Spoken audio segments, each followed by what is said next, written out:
Welcome back, dear viewers, and you are still watching Cairo Local Time and our special edition today, which focuses on President Fattah al-Sisi's participation in a new global financing pact summit currently taking place in Paris.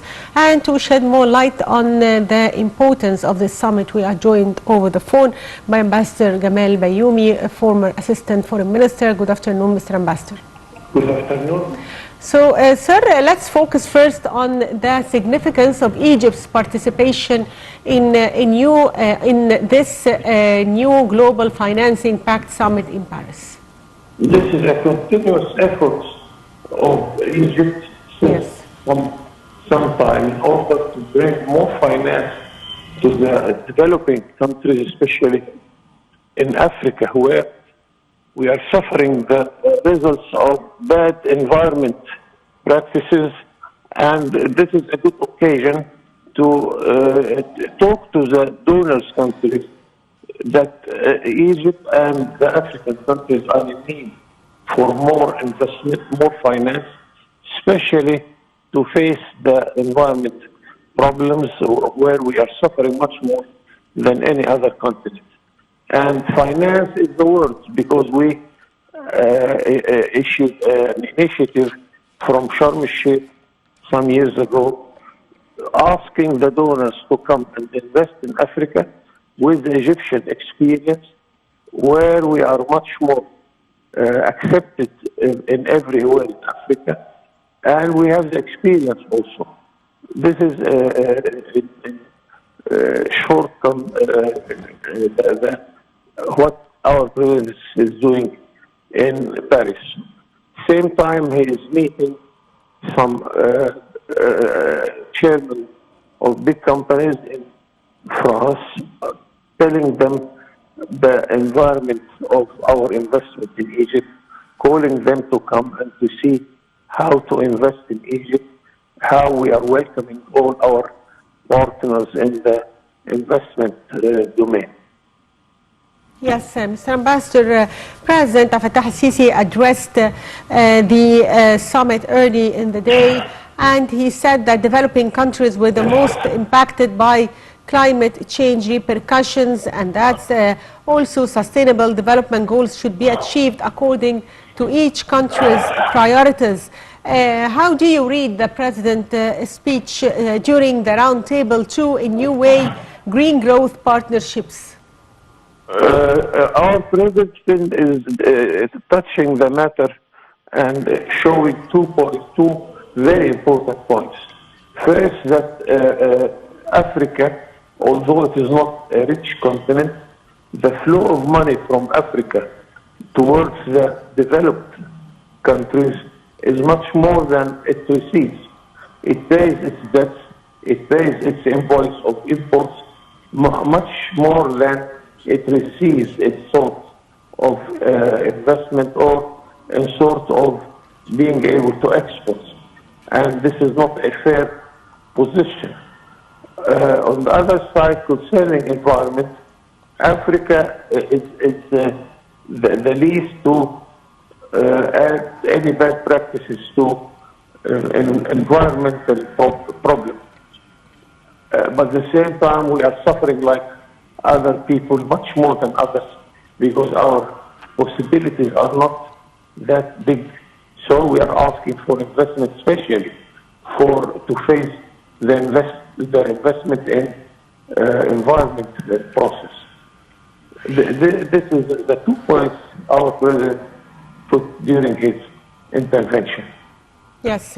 Also, during his stay in Paris, President Fattah al-Sisi met with businessmen like the CEO of the French global shipping company, Rodolphe Sade, and a number of company officials. He also met many other businessmen.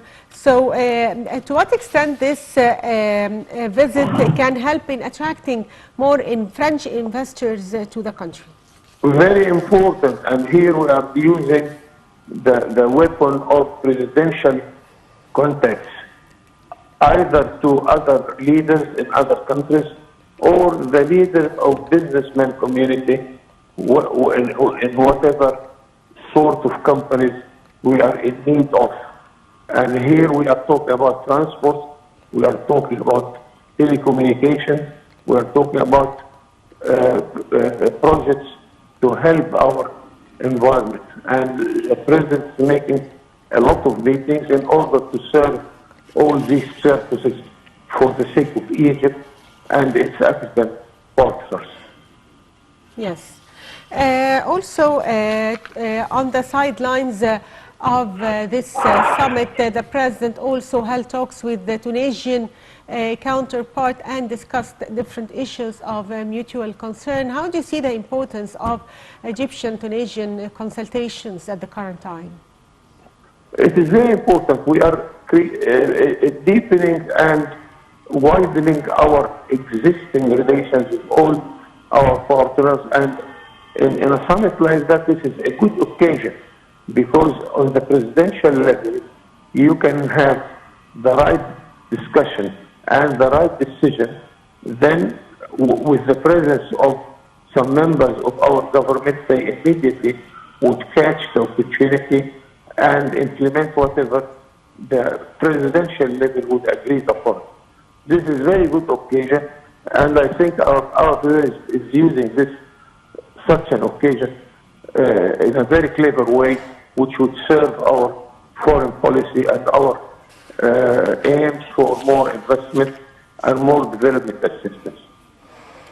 Yes, also in his speech early in the day, the President said that Egypt had set an ambitious program for transforming to new energy resources. How do you assess Egypt's new strategy to go to green hydrogen and clean energy?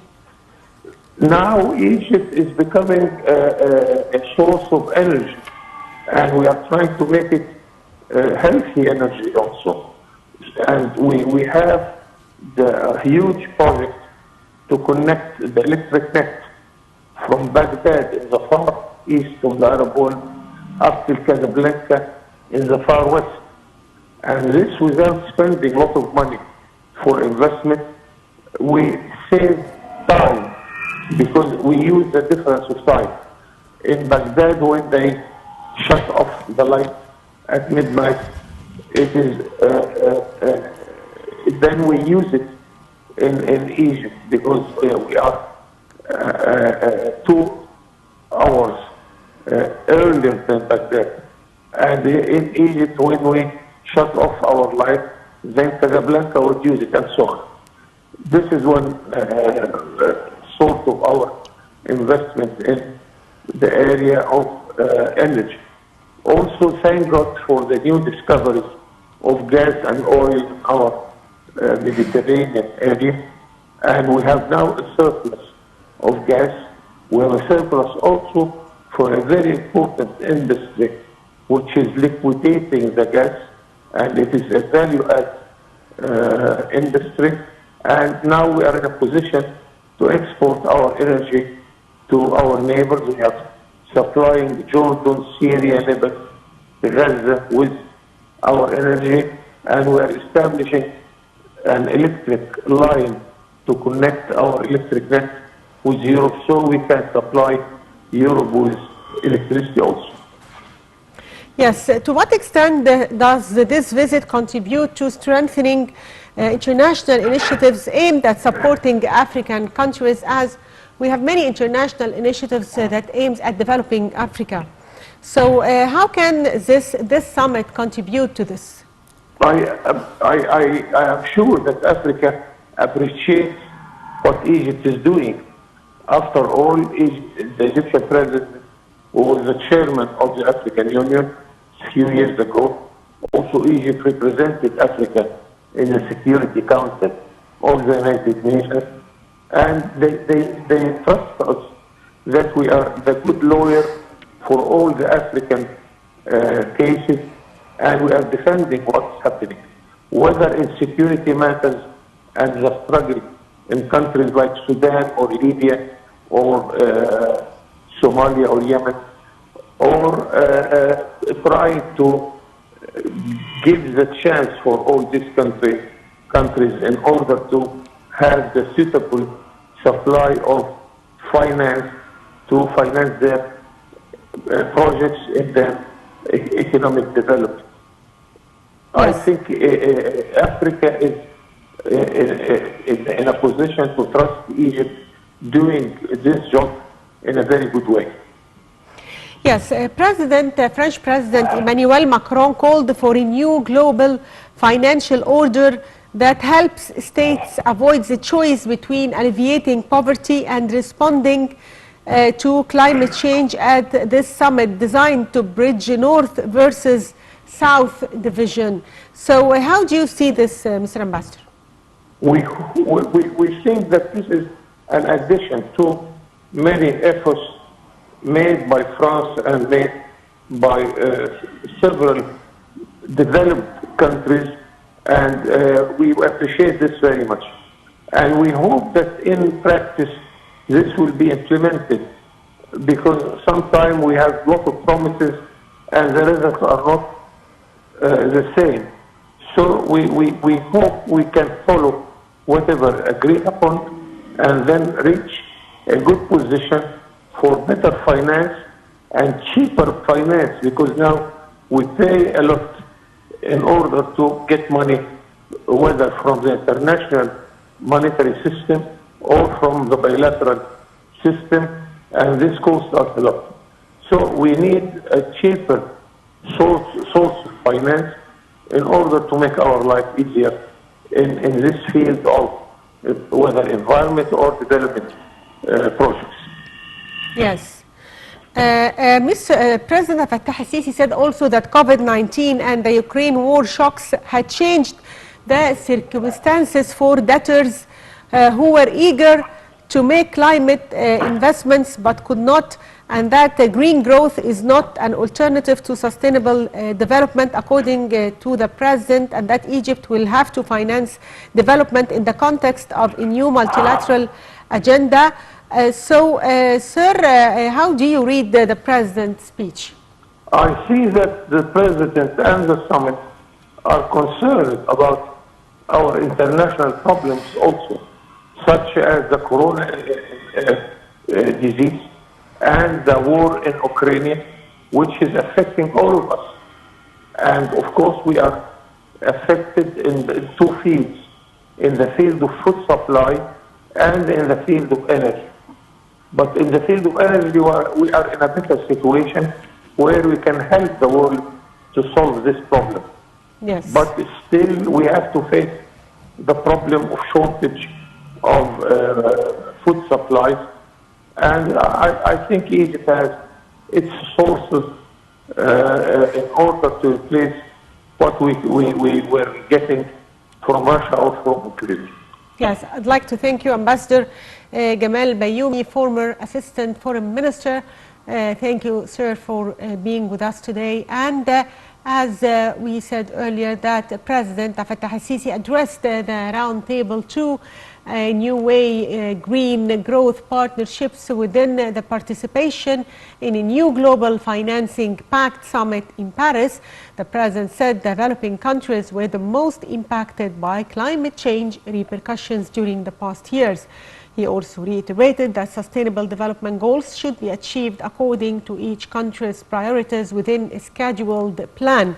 The head of state also pointed out that Egypt has a growth vision which is based on providing job opportunities and decent living conditions to citizens.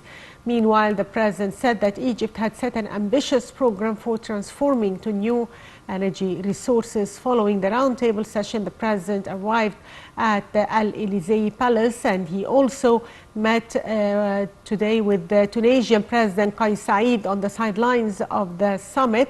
And according to presidential spokesperson, the president praised the fraternal bilateral relations between Egypt and Tunisia, stressing Egypt's support for Tunisia during the current circumstances, and stressed Egypt's keenness to continue cooperation with Tunisia on various levels. And by that, dear viewers, we come to the end of today's edition of Cairo Local Time, but stay tuned to our special coverage to the summit taking place in Paris with the participation of President Fattah al-Sisi, Global Financing Pact Summit, and the coming sessions are expected to take place in the coming hours, so stay tuned.